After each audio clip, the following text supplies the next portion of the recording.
Hola, buenos días.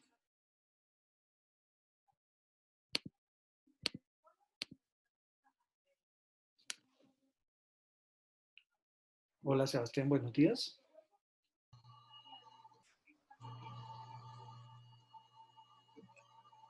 Sebastián, buenos días. ¿Me oyes? Profe, ¿Cómo estás? y me dice, Ok. Está aquí Santiago Quiroga, buenos días. Hola, profe, buenos días. Hola, Gabriela Antorbesa, Buenos días, profe. ¿cómo estás? Dayana, buenos días.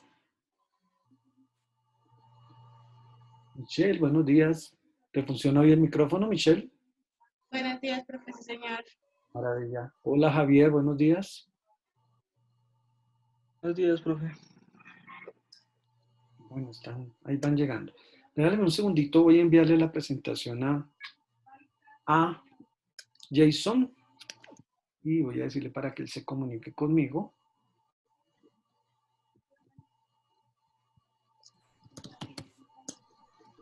Nivel 1, premoral. Nivel 1, premoral.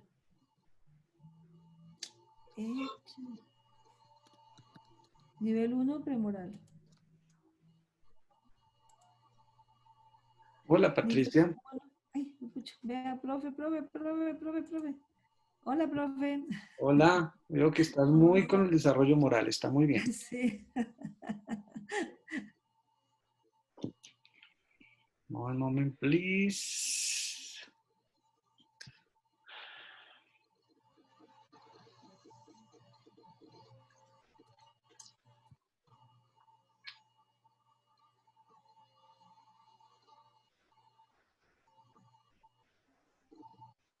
Acaban de llegar todos.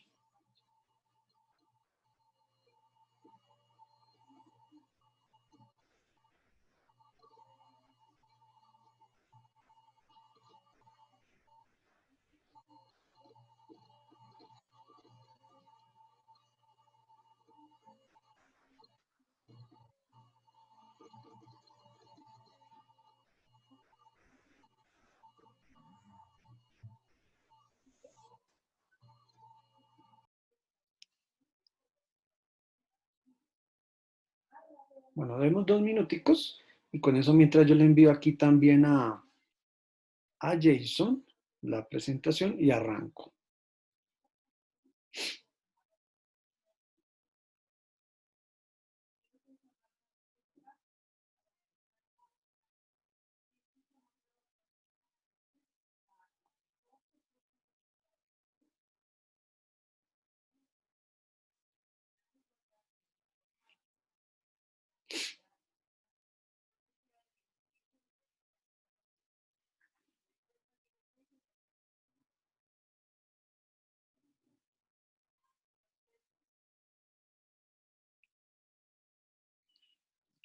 Hola Jason, ¿cómo estás? Ah, perdón. Hola Jason, buenos días. Ya te envié la presentación para que la bajes y una vez la bajes, entonces me puedes también marcar para que arranquemos, ¿vale?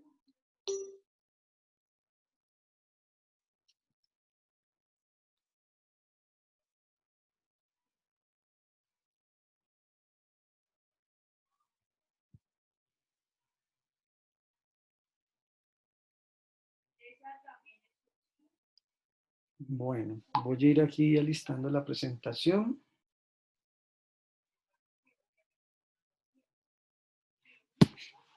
Que me marque.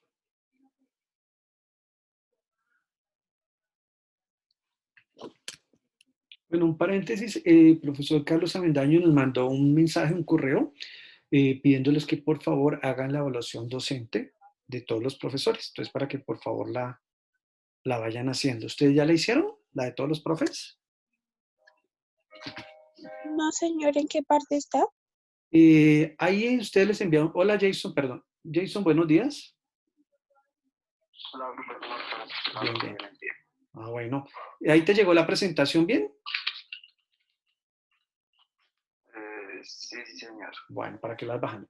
Dayana, me estás preguntando que dónde. Ahí nos enviaron un correíto e igual apenas entran ustedes a la página, a ustedes automáticamente les sale ahí para hacer la evaluación. Entonces, para que por favor la hagan, ¿vale? Ok, gracias, profe. Bueno.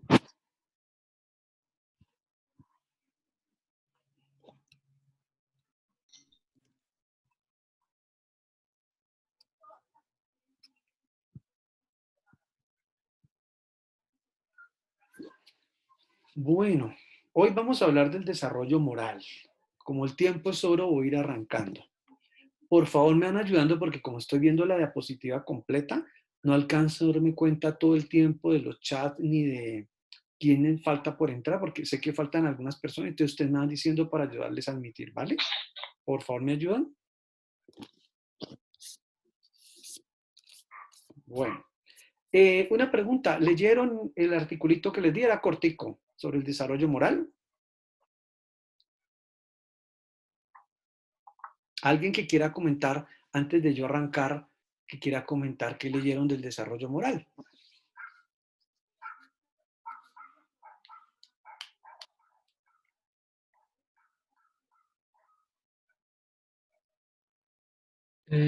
Pues lo que más, digamos, me llamó la atención del artículo fue que, digamos, como que a lo largo del que se iba planteando toda esta teoría, era como muy complicado aclarar ciertos conceptos y cada vez que se iban, digamos, identificando una falencia, se iba como tratando de incluir nuevas conceptualizaciones para poder aclarar eso.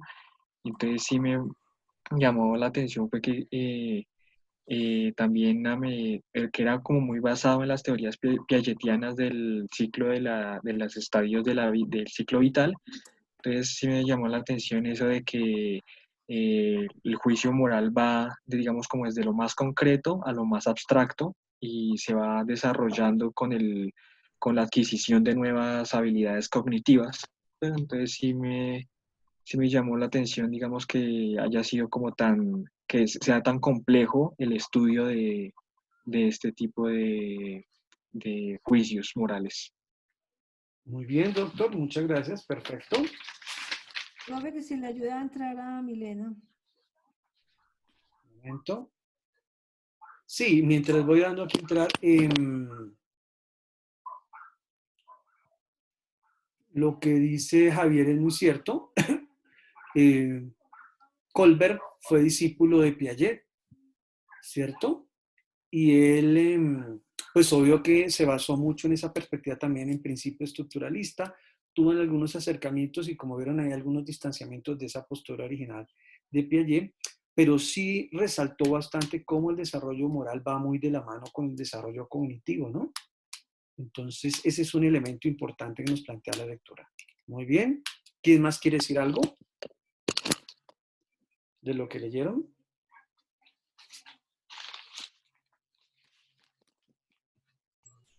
Pues que también el modelo pues, de Colbert se, pues, se basaba mucho en lo que eran ¿cómo decirlo? Eran como las estructuras piagetianas, creo que es que se dicen. Sí. Y también que se dividía como creo que, no, eran dos subestadios, los cuales eran el A y B, que pues el A era pues el heterónomo y el autónomo. Correcto.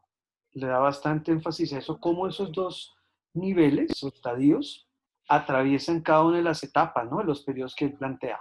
Ujú. Correcto. ¿Quién Esos, habló? esos también iban pues, en la aceptación de las normas y como en la libertad. Sí, muy bien. Como no me alcanzó a dar cuenta quién está hablando aquí. ¿Aló? ¿Quién está hablando acá? Sobre este aspecto del desarrollo moral. ¿Quién habló? Sebastián, Ah, Sebastián Ocampo. Listo. señor. Sí, muy bien, Sebastián. Gracias. ¿Quién más quiere hablar? ¿Qué más leyeron de la lectura?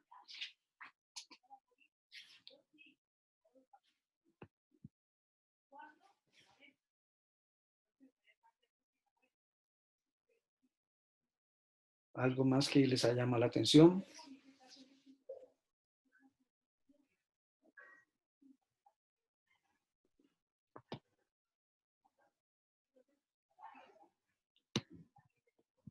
Algo que ya hayan recordado de la lectura, que les llamó la atención.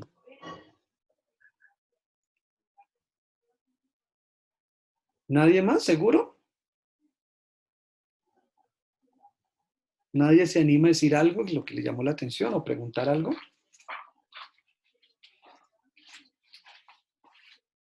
Bueno, vamos a poner entonces un 5 a Sebastián Ocampo y otro a Javier. Vamos a darle un refuerzo positivo por haber participado espontáneamente. Bueno, ¿alguien más quiere ganarse un 5 o no? ¿O sigo yo?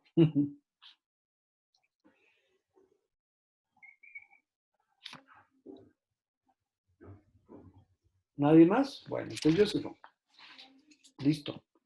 Entonces, voy a introducirles el tema y ahorita llegaremos a la lectura. Esa lectura es muy importante, además está fresquita.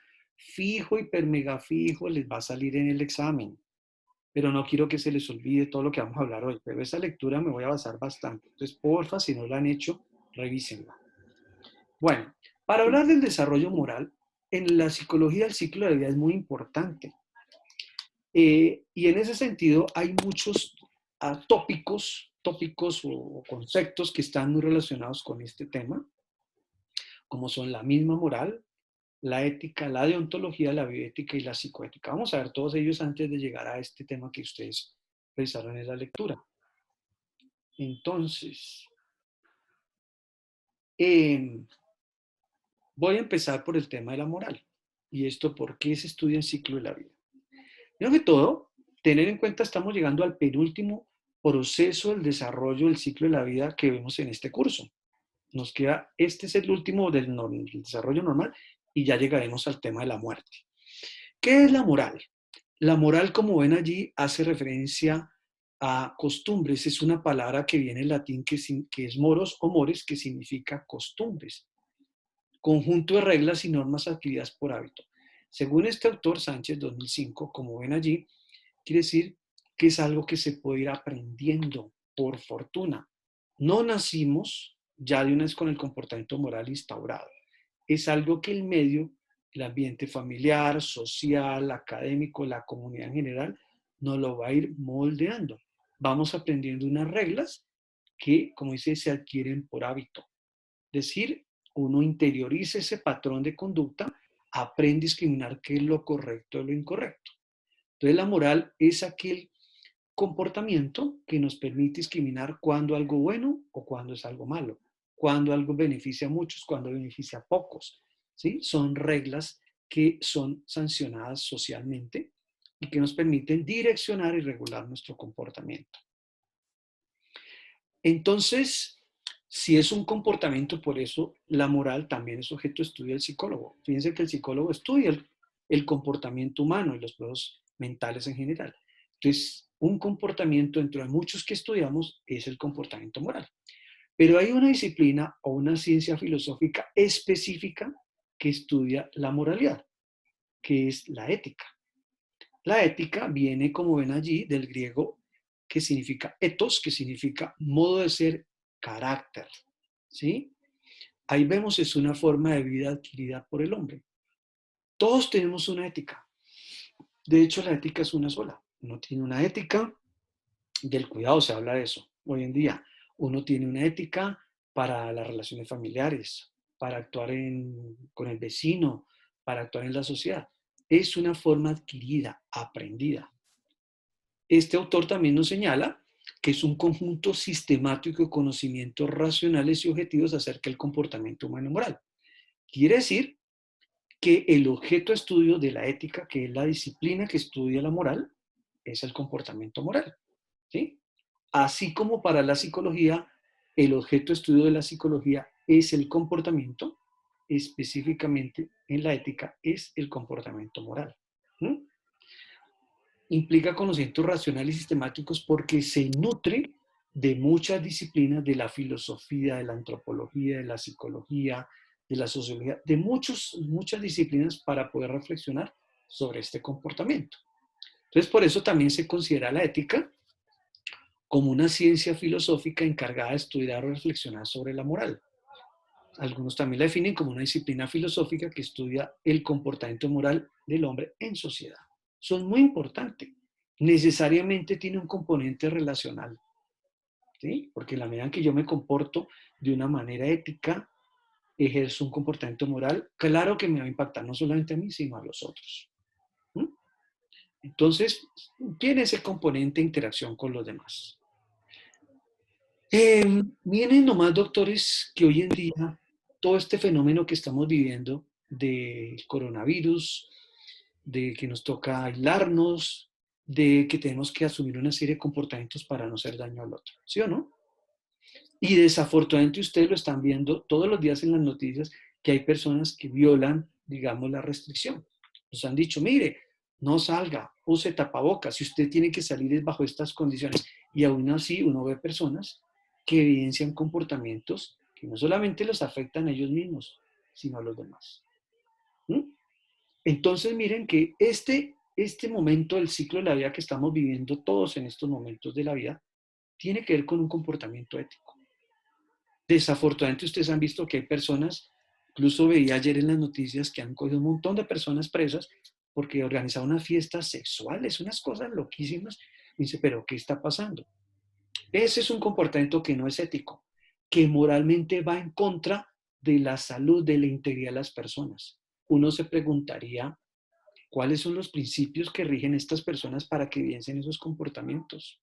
¿Por qué hacen eso? Porque están afectando a muchos, no solamente a ellos, sino a muchos. Entonces, eso es el objeto de reflexión de la ética. ¿Qué ética los... Profe, qué pena, lo Dime. interrumpo. Que si le puedes permitir el acceso a Sofía Muñoz. Claro que sí. Gracias. ¿Sí? Entonces, gracias. Volviendo acá es eso, ¿no? Es una forma de vida adquirida. Y ahorita estamos aprendiendo una nueva forma de comportarnos, de cuidarnos. Es que detrás de todo esto hay valores implícitos, ¿cierto? Los valores que tienen que ver con la comunidad, el sentido mismo de la vida, el derecho a tener una buena salud, a convivir, ¿cierto? A respetarnos, a tolerar. Bueno, hay muchos principios allí implícitos, muchos valores. Otra cosa que me dejó confrontado es todo esto que le ha pasado a los médicos. ¿Cómo así que los están amenazando? Es algo paradójico, ¿no?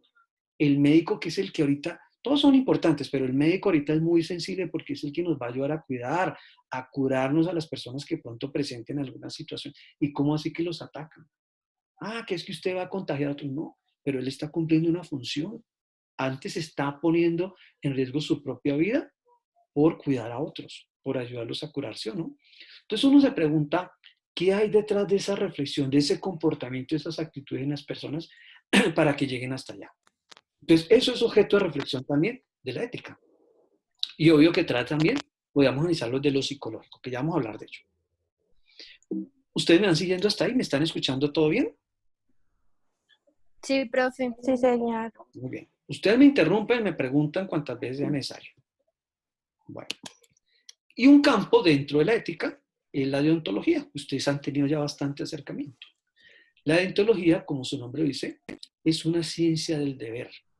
Franca Tarragó habla de una ciencia del deber que implica una perspectiva para la reflexión de los deberes del profesional en la interacción con sus pacientes. Por eso hay código deontológico del psicólogo, del médico, del odontólogo, etcétera. Todos los que trabajamos en salud mental, por ejemplo. Pero también hay un código ontológico en otras profesiones. Implica no solamente con pacientes, sino con las personas. Que usted su oficio, su arte, lo haga correctamente. Entonces aquí, hagan de cuenta que la ontología implica el ejercicio ético, evidenciar comportamientos morales ya en un campo específico de una experticia, de una profesión o de un oficio. ¿Sí? Entonces, actuar correctamente, darle lo mejor a alguien que nos busca para brindarle una ayuda. Entonces, por eso hay un código deontológico del psicólogo, del médico, del odontólogo, etcétera, etcétera. Y dentro de estas disciplinas que están relacionadas con las ciencias de la vida tenemos la bioética. La bioética es una reflexión sistemática y crítica sobre los problemas morales que surgen en el campo de las ciencias biológicas de la salud, ¿sí? Por ejemplo, los dilemas bioéticos que surgen con el tema, por ejemplo, de la eutanasia, o el tema, por ejemplo, de lo que se llama ahorita estos niños que nacen, que incluso hay, digamos, manejo de óvulos, ¿cierto? De banco de esperma, todas estas cosas, cómo inciden en esa manipulación, cómo tiene que ver con dar la vida o no, ¿no? El ejercicio responsable. O también cuando un médico se enfrenta a esos dilemas, cuando si salva la vida de un bebé o de la madre, que si salva al bebé puede afectarle a la mamá o viceversa, ¿sí? O si conectan o desconectan a una persona, o si se le da un tratamiento X que no sabemos que tiene eficacia comprobada cuando no hay otras opciones, etcétera, etcétera. Son dilemas bioéticos, ¿no? Lo mismo. Profe, perdón, los niños o los padres más bien, que dicen que sus hijos no les determinen sexo, sino hasta que ellos escojan qué sexo o qué género prefieren. Eso que cómo está visto en la bioética o... Sí, exacto, porque mira que es incidir sobre algo que es natural, ¿no? Y Sí, sobre todo claro. uno tenía que preguntarse cuáles son los principios que rigen allí. Cuando ya manipulo lo que es propio de la naturaleza humana. E inclusive, no solamente con seres humanos, también con animales, ¿sí? Todo eso es ejercicio de la bioética. Entonces, ahí es donde vienen muchas veces esos temas que ustedes oyen de la objeción de conciencia. Si yo accedo a manipular esa información o hacer algo para beneficiar a alguien, pero si va en contra de determinados principios, ¿sí? Entonces, eso es objeto de la bioética. Eh, Aquí no se trata de buscar necesariamente quién es bueno ni quién es malo, sino la acción misma, ¿no? Y la decisión, cuál es el juicio que hay detrás de esa decisión, ¿sí? ¿Sí, Jason, algo? Ah, no.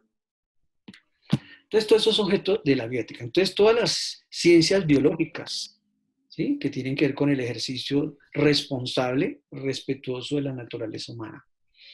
También implica la aplicación de los principios éticos en el desempeño profesional en distintas especialidades relacionadas con la salud, ¿no?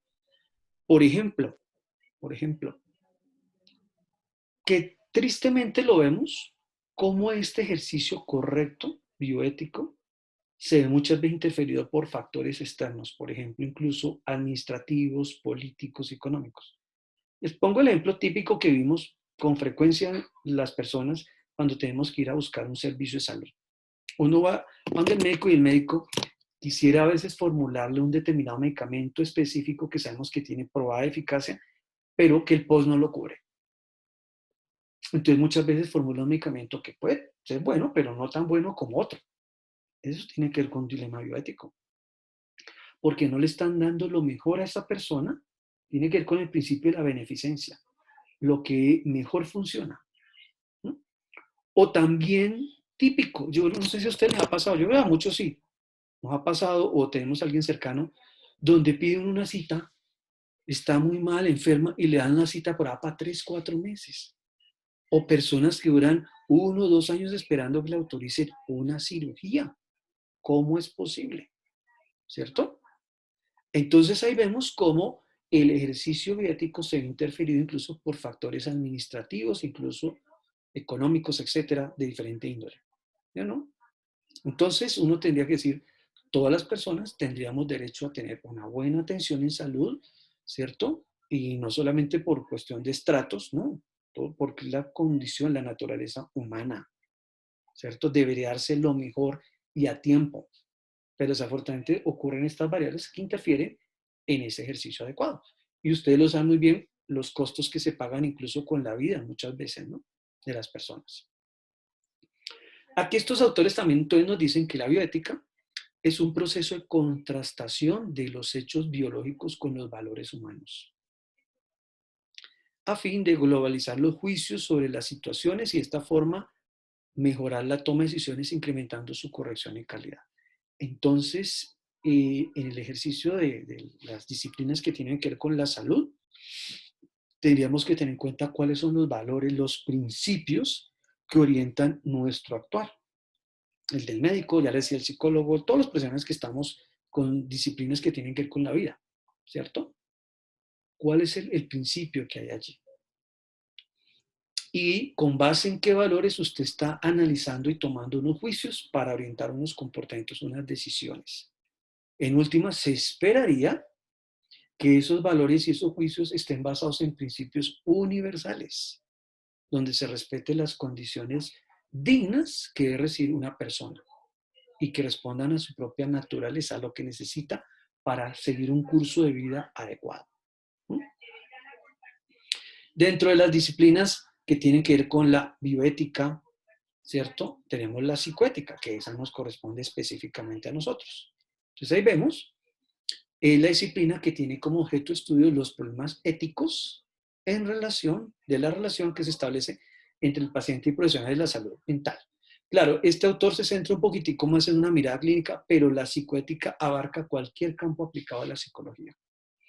Yo siempre pongo esos dilemas éticos que ojalá a ustedes nunca les toque vivir, pero uno ve con frecuencia.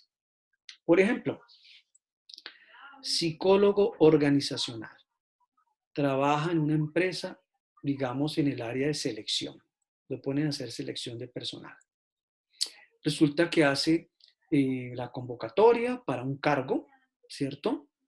Hace el proceso de reclutamiento de hojas de vida, selecciona las que más se ajustan a un perfil, porque hay unos perfiles, dependiendo de su perfil, pues se selecciona, mire, estas personas tienen más cercanía a este perfil, con base en su hoja de vida. Resulta que hace la entrevista, aplica las pruebas psicotécnicas, selecciona a Pepito Pérez. Este es el mejor candidato para este cargo. Pero resulta que de pronto encuentra un jefe que le dice, no, mire, es que esta niña viene recomendada por una amiga mía y está necesitando, entonces más bien, por favor, inclúyame a esta niña. ¿Ustedes qué harían? ¿Seleccionarían a la niña o a Pepito Pérez, que se ganó el proceso de la convocatoria? El jefe le está diciendo, no, seleccióneme a esta. Es su jefe. ¿Usted qué haría? Ahí sí, como dice la canción. ¿Y usted qué haría? ¿Usted haría eso o qué posición, qué juicio tomaría usted? Es un dilema ético. Yo creo que dependiendo también del contexto en el que uno se encuentra en ese momento. Porque yo creo que si al profesor le dicen eso, usted es el trabajador, pues dice, pues no, pues yo renuncio y primero mis valores éticos. Pero una persona que está necesitada, que muchas cosas que puede estar viviendo, entonces empieza el dilema, ¿no? Dios mío, ¿qué hago? Pues desafortunadamente uno sabe qué es lo que está bien y qué es lo que está mal, pero en ese momento pues uno alcanza a dudar, alcanza a pensar qué hacer. Entonces mira que ahí tú estás analizando que hay factores que matizan, ¿no? Dice, yo me siento presionada, yo tengo unas responsabilidades, mis hijos me están esperando en la casa, si no les llevo a comer, entonces, ¿cierto? Me van a echar. Si yo no accedo, entonces, mire, me echan y entonces no tengo con qué llevarles de comer. Pero por otro lado está lo que me han enseñado correcto. ¿Y para dónde voy? ¿Y qué pasa? Que, bueno, seleccionaron a Pepita, no a Pepito. Y resulta que Pepita no tenía nada al perfil, cometió unos errores, puso en riesgo a la empresa. ¿Y a quién van a buscar luego? Adivinen. ¿Quién seleccionó a esta persona? ¿A qué? Pues al que lo selecciona. El que hizo la selección. ¿Sí o no? El concepto muestra, a ver usted por qué selecciona a esta persona. Miren que esta persona, voy a poner un caso extremo. Supongamos que fue en un puesto de banco, de cajera, y esta cajera se sacó una plata del banco. Tremendo lío. Estamos haciendo un daño, ¿no? Entonces, yo aquí no les voy a decir qué tienen que hacer exactamente, pero les pongo a pensar cuál es su criterio y su juicio ético que hay detrás de esas decisiones.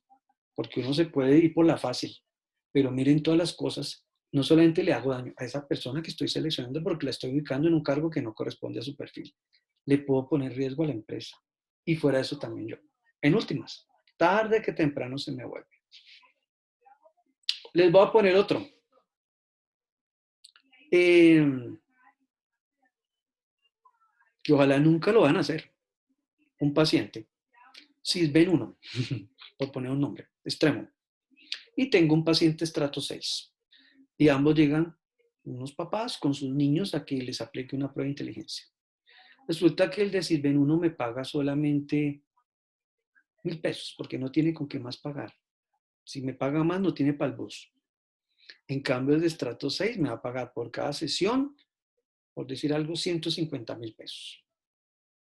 Y entonces, al cisben 1, que solo me paga 1.000 pesos, le voy a hacer una sesión de 20 minutos y al otro sí le hago una sesión de 1 hora. Al que me paga cisben 1 no le aplico todas las pruebas que necesita y al otro sí se las aplico. ¿Eso sería ético? ¿Ustedes qué opinan? Correcto. No sería, dígalo Jason. ¿Por qué no? Porque pues se supone que uno como psicólogo debe estar en pro del bienestar del paciente. Y pues a pesar de que no esté en una situación económica donde pueda pagarnos, deberíamos tener como esa inclinación o esa empatía hacia la otra persona para ayudarla. Correcto. Entonces aquí no podemos nosotros estratificar los tratamientos. ¿Qué tal que al que me paga más le hago el tratamiento completo, al otro se lo hago a medias, a la carrera? Eso no es ético. Y además, tampoco es coherente con el código deontológico. Si han visto ustedes que los molestamos mucho en el proyecto integrador, que el componente del ético, ¿sí? Acuérdense que ahí dice principio de beneficencia y no maleficencia. Eso no es bonito ahí de adorno, no. Es que de base hay un fundamento, es más profundo. Es actuar correctamente. Por ejemplo, ¿qué tal que nosotros en el proyecto integrador hubiéramos aplicado las pruebas sin el consentimiento informado de los participantes? Fatal.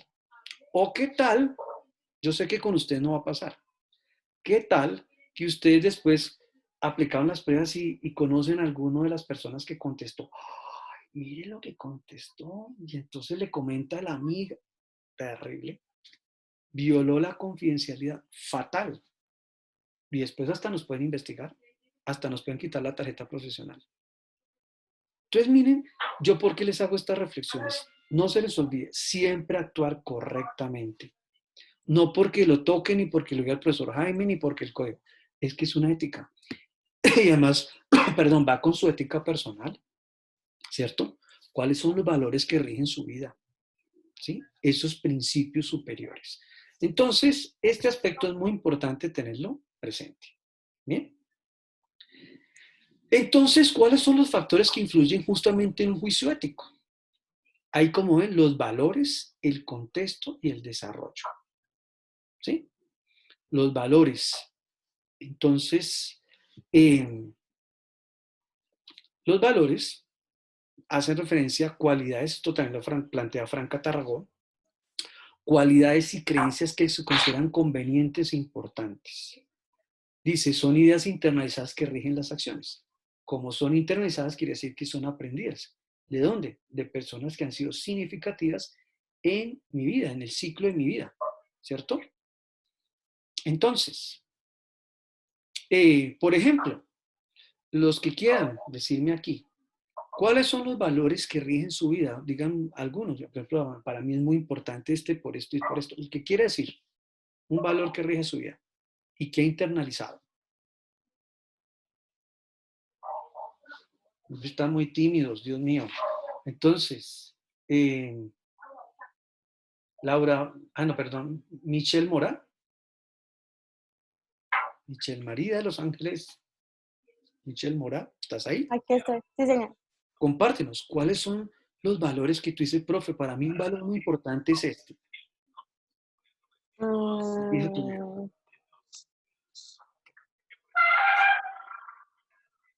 Mm, am, pues creo que Un valor para mí muy importante es el respeto, Ujú. porque pues pienso que, digamos, si uno respeta a los demás, creo que, o bueno, no en todos los casos se va a dar así, pero si uno respeta a los demás, como que va a obtener el mismo respeto. Entonces, es básicamente eso. Ok. Y además de respetar a los demás, primero respetarse uno mismo, ¿cierto? Ajá, sí, señor. Importante. ¿Y tú quieres decirnos de dónde aprendiste ese valor, esa forma, esa creencia que tienes sobre el respeto? Sí, de mis papás. Exacto. Siempre nos han inculcado que tenemos que respetar a los demás. Bueno, pues como decías ahorita, primeramente respetarnos a nosotros para que los demás puedan hacerlo y seguido de eso respetar a los demás, pues para que digamos no hayan problemas ni, ni no sé, no crean que uno es eh, como, no es que no sé cómo decirlo. Bueno, eso es eso, lo que, de Entiendo. donde lo he desarrollado. Correcto. Entonces, mira que, como les decía, ay, perdón, es algo internalizado, mira. Lo interiorizaste de tus papás te enseñaron. Y típico, a veces pasa que no es que sienten darle un discurso, pero por ejemplo, si uno le levanta la voz a la mamá o al papá de una vez, ¿cierto? Cuidadito, usted no me levante la voz. ¿Se acuerda que le dicen a uno? Usted tiene que respetarme. Ahí también les Sí. ¿Te ha pasado alguna vez, Michelle? Sí, pues cuando era más pequeña sí me pasaba bastante. Claro. Y la interiorizaste y seguramente lo haces así. Bueno, gracias, Michelle. Muy amable. Sofía Muñoz, ¿estás ahí? ¿Quieres Sí, contarnos? profe, aquí estoy. Eso, con toda la energía. Excelente. Un valor que guíe tu vida. La empatía hacia los demás. ¿Por qué? Porque yo soy muy de ponerme en los zapatos del otro, en pensar como no solamente en mí, sino tener esa empatía, digamos, si ocurre un problema, por ejemplo, con mi hermano. Siempre me coloco en los zapatos de él, en el por qué él actuó de esa manera, como tratar de comprender el punto de vista del otro. Ok, respetando también al otro. Ok, muy bien. Gracias. Eh, Juan Sebastián Ocampo, un valor que rija tu vida. También el respeto, profe. ¿Sí? ¿Quieres decirnos en tu caso por qué el respeto? Es algo que también mi familia pues fomenta mucho. Respeto tanto a uno como a los demás. Excelente. Y muchas veces en la misma interacción cotidiana, en el trato que damos, estamos expresando el respeto. Perfecto. Patricia, un valor que rija tu vida o valores, los que quieras decir. Para mí, profe, la lealtad y el respeto a la diferencia. Creo que uno tiene que ser coherente con lo que piensa. Si, si yo veo que algo, por decir algo, no me gusta del otro, creo que se le debe decir. Eso me parece que es leal porque uno no siempre tiene que estar diciendo bonitas cosas. Los amigos son los que dicen las cosas como son. De pronto a veces me paso y las digo de una manera muy cruda y la gente se ofende. De hecho, yo cuando lo hago pido disculpas de antemano porque pues a veces no sé decir las cosas, pero sí me gusta ser transparente. Eso me parece que es importante. Pues a pesar de que digo las cosas, las digo de frente y las respeto. O sea, me parece que no me gusta esto, pero pues si esa es tu posición, te la respeto. No estoy de acuerdo, pero te la respeto. Correcto. Uh-huh.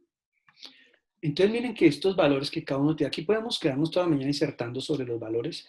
Claro que estos valores van a incidir también en los juicios éticos que yo tenga que ver con las personas. ¿Sí? Por ejemplo, Patricia nos comenta, pueda que valore mucho la amistad de una persona, pero si Patricia ve que hay un comportamiento, una actitud que no es adecuada, seguramente ella lo va a decir porque valora eso, la transparencia, la honestidad y el respeto. Y seguramente lo va a decir. Entonces, sí, los valores van a incidir. ¿De dónde se aprenden los valores? Lo hemos aprendido principalmente en nuestra casa. Yo pienso que es el eje central. Nuestros padres, nuestros abuelos, inclusive muchas veces los tíos también contribuyen, etcétera. La familia, los hermanos mayores también pueden ayudarnos. La escuela también luego espera que pueda reforzar estos procesos. Yo sé que no hay colegios perfectos, ¿cierto?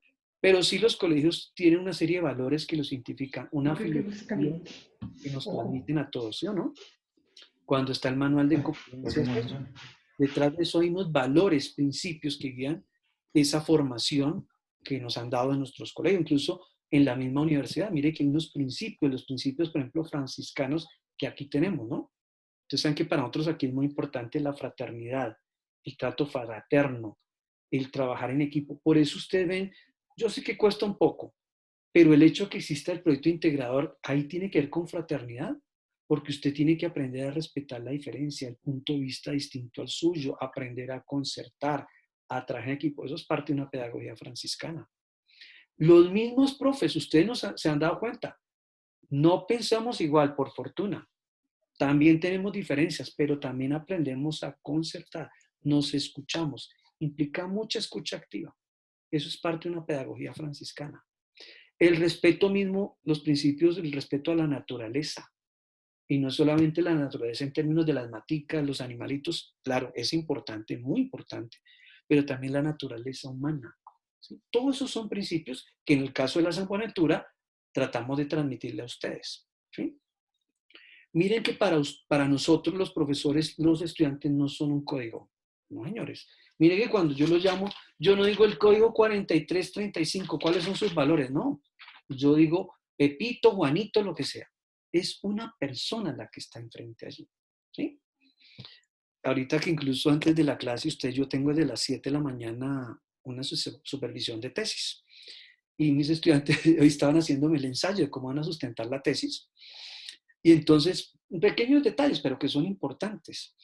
Cuando pusieron la diapositiva, en la portada pusieron mi nombre, pero sin el segundo apellido, y el de ellas también, solo pusieron un nombre, ni siquiera los dos nombres y un apellido. Y yo le dije, no, ustedes van a poner el nombre completo, porque ustedes tienen una mamá y un papá. Que tengan dificultades, no sé, pero merecemos dar el nombre completo, con nombres y apellidos. Mamá y papá tienen derecho a estar allí. Sí, el apellido de ambos. Son detalles aparentemente pequeños, pero son muy importantes. Entonces, lo que les quiero decir es que también lo aprendemos del entorno escolar. Lo mismo la misma sociedad.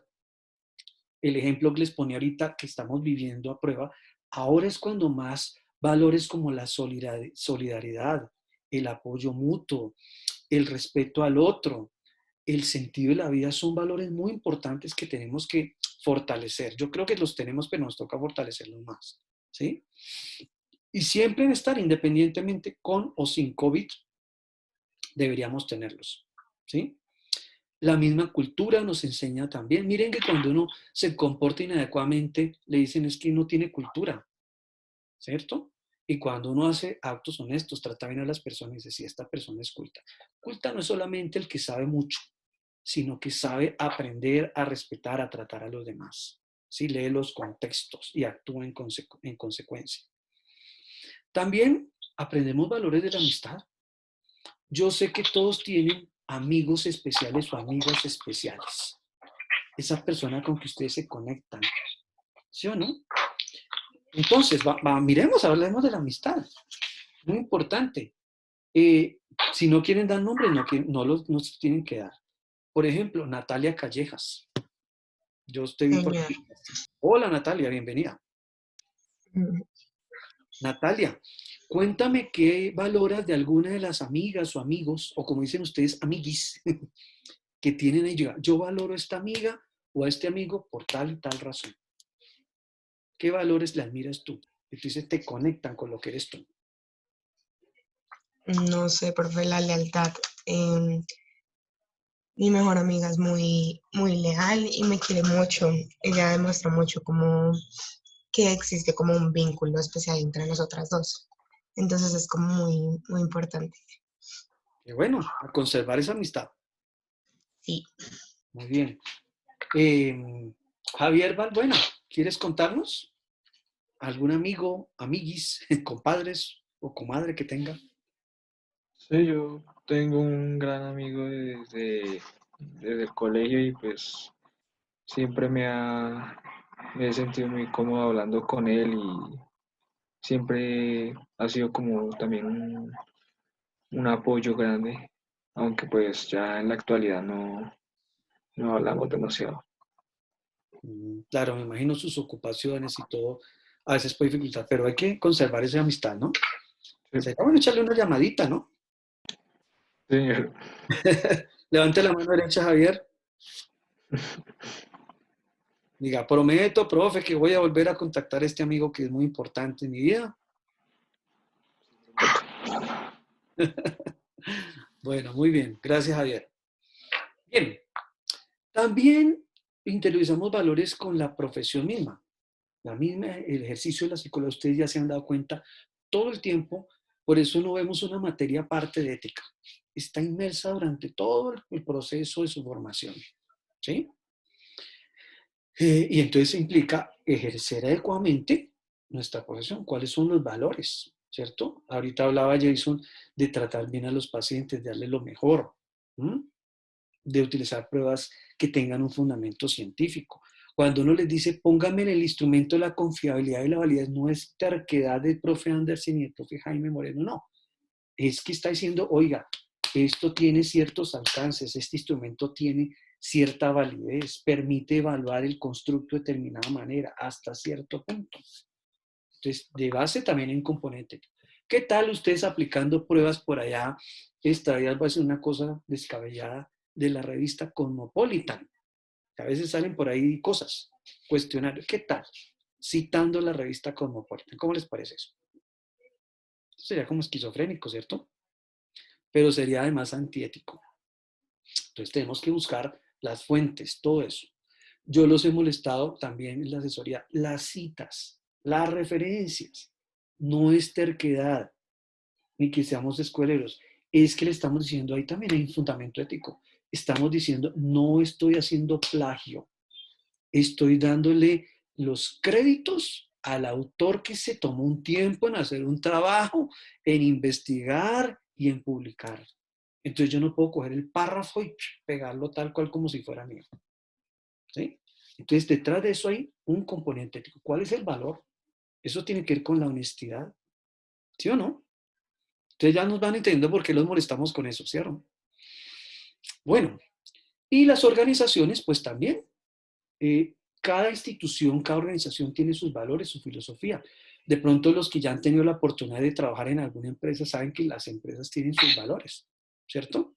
Y uno ve misión, visión, ¿cierto? La filosofía.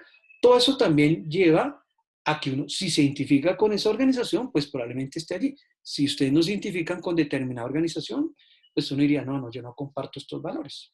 Entonces las organizaciones también van a influir bastante en la adquisición de valores. ¿Cuáles son los componentes morales que se dan acá? Perdón. Entonces, detrás de estos componentes morales hay un componente afectivo, uno cognitivo y uno comportamental. El componente afectivo, como ven ahí, son los sentimientos que rodean acciones buenas o malas y motivan los pensamientos y acciones morales. Es decir, esto afectivo va a impactar en lo cognitivo y lo conductual. Se los he puesto así en las bolitas entrelazadas porque lo uno influye al otro. Se influyen mutuamente. Voy a explicarlo y luego les voy a dar un ejemplo y ustedes me dan otros. Cognoscitivo, forma en que definimos el bien y el mal y tomamos decisiones conforme a nuestro comportamiento. Entonces, tiene que ver con el grado de madurez que tengamos a nivel del desarrollo cognitivo. ¿Qué tanta capacidad yo tengo para reflexionar de determinada forma? Es distinto la reflexión que hace un niño de 3 añitos al que tiene 10, al que tiene 15, al que tiene 50. Y obvio, el componente comportamental es cómo nos comportamos cuando sentimos tentación de violar las reglas. No solamente tentación de violar las reglas, cómo nos comportamos en consonancia con nuestros valores. Entonces, les voy a poner el típico ejemplo. A mí me pasa, y lo tengo que decir con frecuencia. De pronto uno paga por un producto. Supongamos que fui, por decir algo, a comer, no sé, un helado. Y pagué con un billete y me devolvieron más vueltas de las que eran. Yo siempre devuelvo, si me doy cuenta, porque puedo ocurrir que algunas veces ni me he dado cuenta, pero si yo me doy cuenta, yo siempre devuelvo la plata. ¿Y por qué?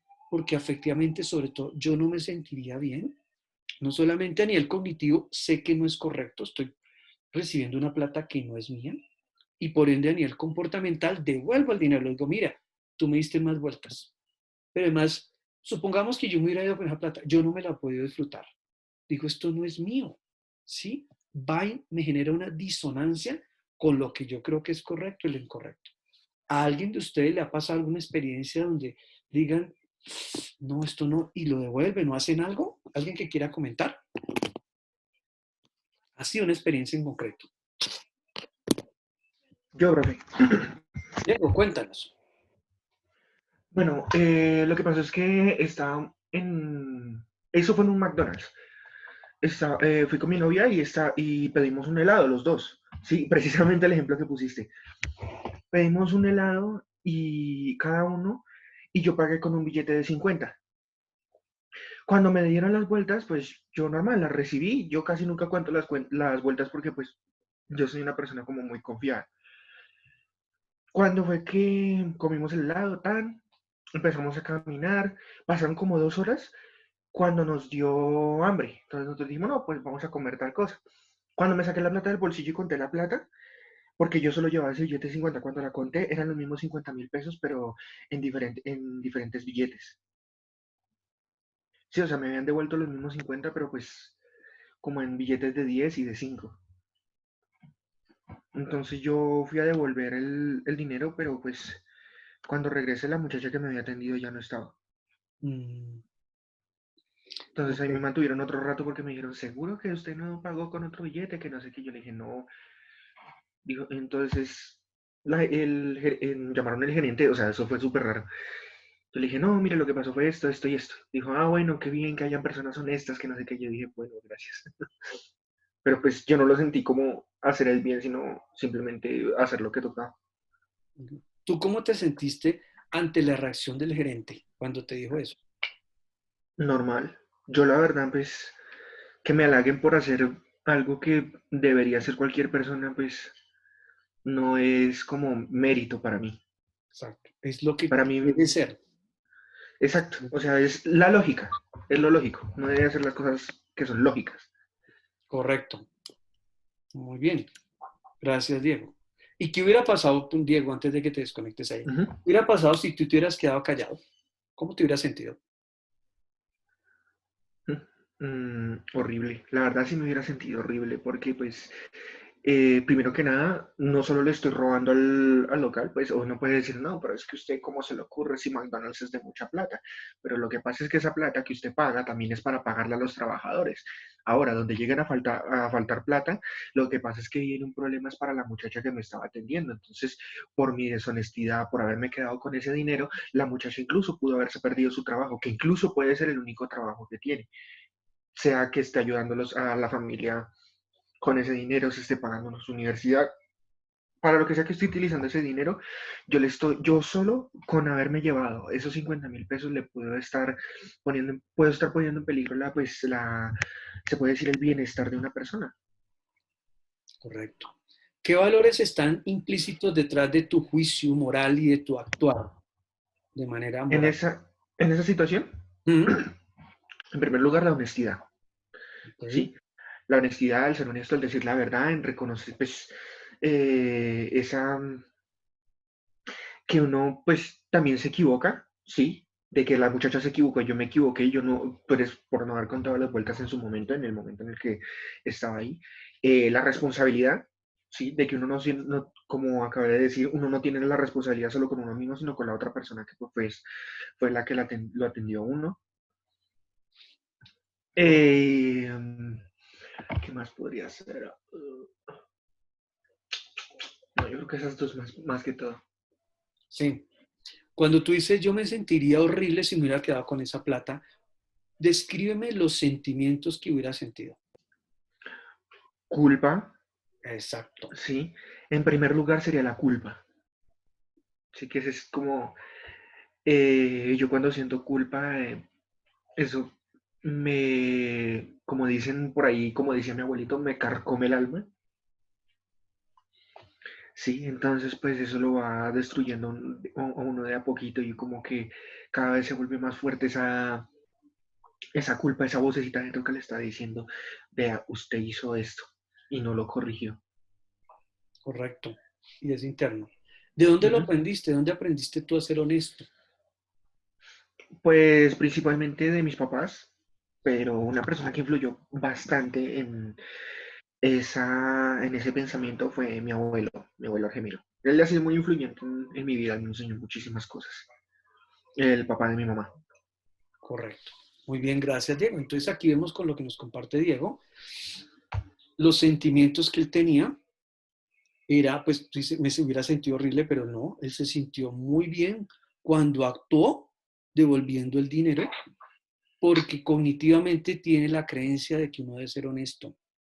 Y todo el análisis que guió su juicio y su actuar, ¿sí ven? Detrás de esa conducta de devolver la plata hay un aprendizaje previo, hay una reflexión, hay un juicio moral, donde interactúan los tres componentes. Cuando hay disonancia en alguno de ellos, claro que va a generar malestar emocional.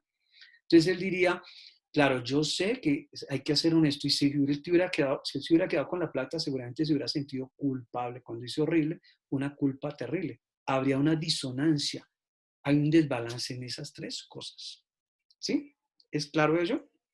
Entonces miren cómo estos tres componentes están muy relacionados detrás de nuestros juicios morales. Y hay varias teorías explicativas del desarrollo moral. Entonces nuevamente vuelve y juega. Tenemos varias perspectivas. Tenemos la perspectiva psicodinámica de Freud y él hablaba de la moralidad épica. Básicamente dice, bueno, esas son críticas que se le han hecho. Antes de los 3 años difícilmente que los niños tengan un comportamiento moral adecuado porque todavía no han resuelto el conflicto edípico o el conflicto Electra en las niñas. Recuerden que ahí se presenta la primera como disociación o dilema del desarrollo, no solamente psicológico, sino moral. Cuando inconscientemente dice el niño tiene deseos incestuosos hacia la madre y los resuelve identificándose hacia el padre, ¿cierto? Y la niña otro tanto, deseos incestuosos hacia el padre, se identifica con la madre. Y además, resalta que todavía el superyo no está suficientemente maduro. El superyo prácticamente en principio es muy externo, por así decirlo, a través de las normas, las reglas que ponen los cuidadores. Cuando una mamá le dice al niño, coco, nene, que no coja eso y le hace así, ya le está interiorizando, le está madurando, digamos, ese superyo, por así decirlo. ¿Sí? Y gradualmente, según la perspectiva freudiana, se va interiorizando a partir de esos valores que nos van inculcando, la forma en que nos corrigen. Bueno, entonces en esa teoría de la moralidad edíptica se presentan lo mismo unos afectos morales. Al principio los niños actúan de acuerdo con sus principios éticos para experimentar afectos positivos y evitar emociones negativas, que ahorita lo vamos a ver más a fondo, más precisamente con lo de Colbert. Entonces, claro, los niños pequeñitos buscan la gratificación, porque todas son inmaduros, no hay un desarrollo totalmente. Buscan experimentar placer y no tanto castigo, ¿no? Y evitan lo que es desagradable. Entonces el niño se porta bien porque sabe que recibe un premio y no se porta mal para evitar justamente el castigo. ¿No? Eso es lo que hace allí.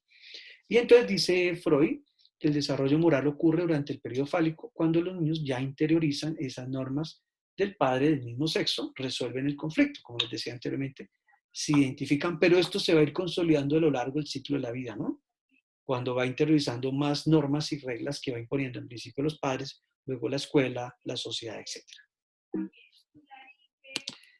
Tenemos otra perspectiva, la de Jean Piaget, y él dividió el periodo también del desarrollo moral en 3 subestadios, así como nos hablaba de una perspectiva estructuralista que se da por procesos de asimilación y acomodación e iban madurando esos esquemas, pues también los esquemas tienen que ver con el desarrollo del comportamiento moral.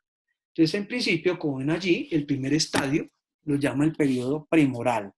Los niños tienen poco interés o conciencia de las reglas de las figuras de autoridad, dice, son sagradas. ¿Sí? Al principio, es decir, no hay una reflexión muy marcada y todo el comportamiento moral depende de la figura de autoridad. Entonces, si uno le preguntara a un niño que si hizo algo bueno o malo, él al chiquitico de 2, 3 años no nos va a dar tanta, digamos, respuesta tan clara porque todavía es inmaduro fisiológicamente, neuronalmente, no lo es. Entonces no los tiene como tan claros y simplemente va a acatar lo que digan los adultos. Si la mamá le dice, coco, nené, el niño suspende porque lo dice esa autoridad. Y luego llega el realismo moral, se parece al anterior, pero aquí ya es una moral heterónoma. Lo bueno y lo malo depende de las figuras de autoridad. ¿Por qué es malo hacer esas cosas? Porque es que mi mamá me ha dicho que no diga mentiras. Depende de lo que diga la autoridad. Incluso los chiquiticos, cuando alguien comete un acto inadecuado en un colegio, entonces, ay, le voy a decir a la profesora. O sea, la profesora es la figura de autoridad y la que va a determinar la sanción y el juicio que tan correcto o incorrecto fue. Eso se llama una moral heterónoma. Está externo a ellos. Pues que es necesaria al principio, porque necesita la guía para irla a interiorizar. Y luego llega a la moralidad autónoma o el relativismo moral o relatividad moral. Lo van a encontrar de todas esas formas. Entonces aquí dice, los niños, especialmente en la adolescencia, ya se percatan de que las reglas son acuerdos arbitrarios que pueden ser impugnados o modificados con el consentimiento de las personas que las rigen. Es decir, depende, por eso se vuelve un relativismo. Empieza a tener en cuenta que esto se ha construido por consenso, por así decirlo, y que pueden replantearse estas reglas. Entonces, depende, establece relaciones. Incluso ahorita Patricia, cuando yo le hacía la pregunta de este dilema, ella decía, depende, ¿sí? Decía, este acto no es correcto, pero también habría que mirar otro aspecto.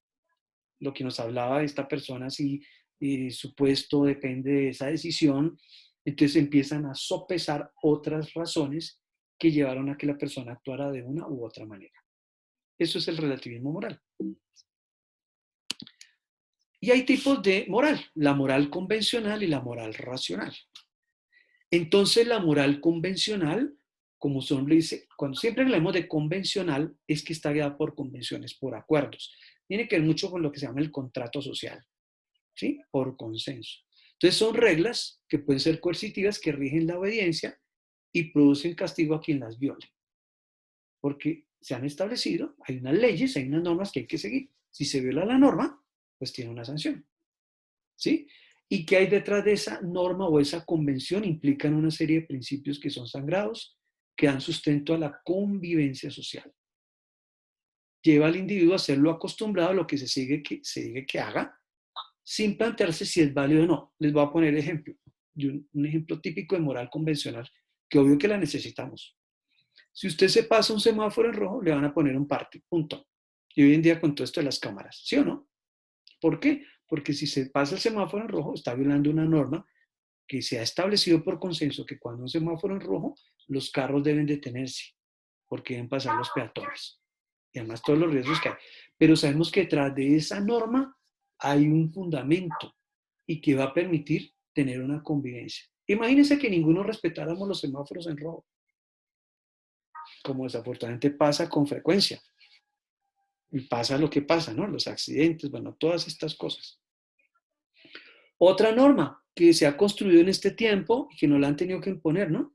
Que lo del pico y cédula, que el pico y género. Detrás de eso hay unas, digamos, necesidades, porque se está pensando justamente en la salud, en la integridad de las personas, en la vida misma.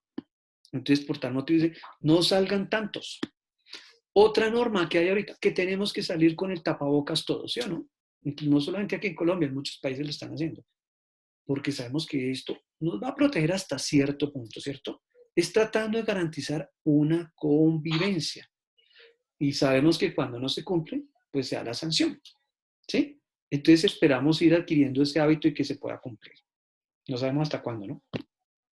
O típico, les decía, el manual de convivencia que existe en los colegios, ¿no? Ustedes cuando estudiaron en el colegio, hace poquitico todos, acuérdense cuando estaban en su niñez y su adolescencia, a uno le enseñan el manual de convivencia, los principios, los valores que rigen las acciones en el colegio, ¿cierto? Parte de la convivencia en algunos colegios era que el uniforme debe ser de tales características y si usted no lleva el uniforme el día que le toca, había una sanción, ¿sí o no? ¿Alguien que le haya pasado algo donde no cumplió esa convención por alguna otra razón? ¿Qué quiere decirnos? O que le haya pasado a otra persona. Catalina, ¿quieres contarnos alguna experiencia?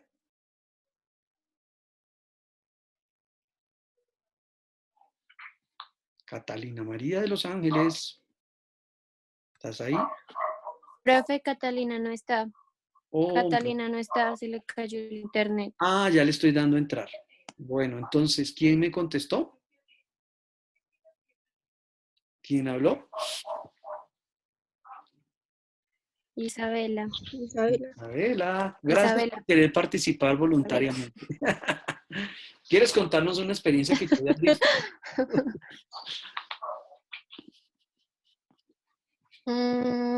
Pues en cuanto al uniforme no, pero sí, digamos, en mi colegio había en el manual de convivencia el corte del cabello de los hombres. Entonces, que tenía que ser como el corte clásico, digamos, los niños que tenían el cabello más largo o que se lo peinaban diferente, les mandaban como una nota y como a la tercera nota, al otro día no lo dejaban ir al colegio. Y ya, pero pues de resto no. Bueno, y vienen los debates, ¿no? Que el libre desarrollo de la persona, bueno, eso sí es respetable y todo, pero ¿qué hacemos? Si usted se vinculó a este colegio, se matriculó es porque se supone que va a compartir esas normas para poder convivir allí. O que las niñas, típico en los colegios, ¿no? Que no pueden ir pintadas, ¿sí o no? Les pasaba que de pronto regañaban a alguna que porque llevaba labial o algo así, o que las uñas pintadas. Sí. Exacto, por Sí. poner algunos ejemplos. Bueno, etcétera, etcétera, etcétera. Esa es la moral convencional. Y tenemos una moral racional, por fortuna también. Dice, se espera que surja desde el interior de la mente del niño la conciencia de normas ideales basadas en las relaciones de cooperación que controlan las reglas. El individuo acepta un código como fundado por razones que percibe que podrían ser de otro modo y lo aplica como reflexión de por medio. ¿Eso qué quieres? El cristiano, que a partir de mi experiencia, de mi madurez, de las enseñanzas que me ha dado, yo formo también mi código, que considero que es lo más correcto para mí y para los demás. ¿Sí? Ya he interiorizado algo de lo que yo he aprendido. Entonces, y se espera que esa moral racional pues esté guiada por principios superiores, universales, orientados hacia el bienestar de las personas, a mantener la naturaleza propia del ser humano, bueno, etcétera, etcétera. ¿Sí? Y entonces cuando hay esa coherencia entre la racional y la convencional, probablemente yo me vincularé y me identificaré con ciertos patrones y comportamientos. Entonces, a partir de estos, Lawrence Kohlberg, ustedes lo vieron allí. Bueno, este es un psicólogo estadounidense, vivió 60 años, como él, nació en 1927, desafortunadamente murió en 1987. Al parecer, lo que se reporta es que se suicidó. Esta persona, tristemente, sus últimos años de vida estuvo con una depresión muy fuerte y que parece ser que lo llevó hasta ese extremo. Pero fue una persona muy brillante, fue discípulo de Jean Piaget y justamente su tesis doctoral fue sobre el desarrollo del juicio moral. Ustedes vieron ahí la lectura que tuvo varias reformulaciones a partir de las observaciones y críticas. Como cualquier teoría, siempre es susceptible de ser mejorada y él la fue como puliendo. Básicamente, en su teoría nos plantea, siguiendo la postura piagetiana de estadios, él hablaba de tres grandes periodos: el periodo preconvencional, el convencional y convencional. Siempre, como les digo, a partir de estos conceptos, digo, convención es que tanto se ajusta a normas o roles sociales. Entonces, el periodo preconvencional, pre-adaptarse a convenciones sociales, ahí vemos los individuos, o sea, básicamente niños, todavía no comprenden ni definen las reglas. Estas son externas y dependen de las expectativas sociales. Dependen más de afuera. No se interesan por lo que la sociedad define como el modo recto de obrar, sino que buscan defender sus intereses concretos evitando riesgos. Es decir, es muy egocéntrica todavía. Esta pues caracteriza a niños menores de 9 años, algunos adolescentes y tristemente algunos delincuentes, no solamente adolescentes, sino también adultos. Típico, la persona que roba, ¿sí? y no le importa la afectación que tenga hacia otra persona, o que mata a alguien. Es una moral preconvencional, está buscando solamente satisfacerse a sí mismo. Cero autocontrol. Está buscando funcionar por una consecuencia inmediata y no enamorada. Yo les cuento cosas. Yo una vez estaba editando en un curso, no me acuerdo si fue en posgrado, ¿en dónde fue? Estaba hablando del trastorno disocial de la conducta. Y resulta que yo al tocar ese tema, una de mis estudiantes de práctica, ya me acordé, fue en la Católica, ella hacía práctica en esa época en una institución para menores infractores y contraventores. Y entonces me comentó, profe, y yo tengo un paciente que tiene muchas de las características disociales, o sea, estos adolescentes que roban, atracan, que tienen insensibilidad afectiva, que no experimentan la culpa, bueno, todas esas cosas. Y me decía que le preguntó a su consultante que dónde ha conseguido esos tenis tan bonitos que tenía puestos. Y él le dijo, sin ton ni son, que le habían costado 3 carreras o 3 cuadras, no recuerdo muy bien. Pues básicamente es que se los había robado y eso fue lo que corrió para poderlos robar. Corrió 3 cuadras hasta que se quedó con ellos ahí. Pero lo dijo así como decir, oiga, ¿usted dónde compró esto? Ah, lo compré allí en el Éxito. No, me lo robé. Típico. Claro, quería los tenis, pero miren cómo lo hizo, ¿no? Lo hizo robando. Está buscando una consecuencia inmediata. Por eso digo cero autocontrol. Y ustedes saben muy bien, doctores, desafortunadamente, estos niños que empiezan con estos patrones a muy temprana edad, tarde que temprano, terminan siendo los psicópatas del adulto, en la adultez. Yo los llamo los psicópatas chiquitos porque para allá van tristemente. Roban, consumen sustancias, tienen sexo forzado con otras personas, bueno, son crueles con animales, etc. Se quedan en una moral preconvencional. No se guían por los principios sociales. No hay convenciones. ¿Sí o no? Se guían más por defender sus propios intereses concretos y no le interesan los de los demás. Buscan la gratificación y evitar el malestar. Cero tolerancia a la frustración. ¿Sí? Ahora, aclaro, no es que ahora me van a decir que todos los chiquiticos de 4 o 5 años son psicópatas. No, no estoy diciendo eso. Estoy diciendo que esa inmadurez caracteriza a esas personas ya que deberían haber transitado a niveles de desarrollo superior. Claro que los niños chiquiticos, como apenas están aprendiendo, obvio que hay los guiando. Ejemplo, el niño típico de preescolar de 4 añitos que llegó a su casa con un borrador que no era de él. Y díganme, doctores, ¿qué hace la mamá cuando ve que el niño llegó con un muñequito, un borrador que no era de él? ¿Qué hace? Por lo general, ¿qué hacen las mamás? Le preguntan. Le preguntan, ¿cierto? ¿Y eso dónde lo conseguiste? El niño me lo regalaron. ¿Y qué dice la mamá? ¿Se come el cuento? No. No, ¿cierto? ¿Qué le dicen? Confiésense. ¿Qué le dicen al niño? ¿Quién se está riendo? ¿Te pasó alguna vez? No, pues yo no me acuerdo de haberme pasado a mí, pero yo tengo un hermanito y pues cuando él era chiquito sí, y tengo también primitos. Y pues como que eso siempre le pasa a los niños. Entonces les preguntan como, ¿y seguro que te lo regalaron? ¿Y por qué te lo regalaron? Y así, hasta que ya después se dan cuenta que se lo trajo sin permiso. ¿Y entonces qué hace la Y mamá? después le dicen pues le dice que al otro día se lo tiene que devolver al compañerito que se lo prestó. Correcto. Eso es lo que hay que hacer. Ahí está enseñando desarrollo moral. Está siendo ética esa mamá, ¿sí o no? ¿Qué tal que esta mamá hiciera, uy, tan vivo mi niño, excelente, eso, no sé, muy bien, aquí es del más vivo. Terrible. Hoy se cogió un borrador, mañana se cogerá 200,000 pesos y después robará, atracará, lo que sea. Por ahí empiezan. Entonces, mire que de ahí ya estamos enseñando honestidad y no se trata de echar un discurso, sino ayudar al niño a reflexionar que eso no es tuyo y que lo tenemos que devolver. Y es muy importante que sea el propio niño el que lo devuelva.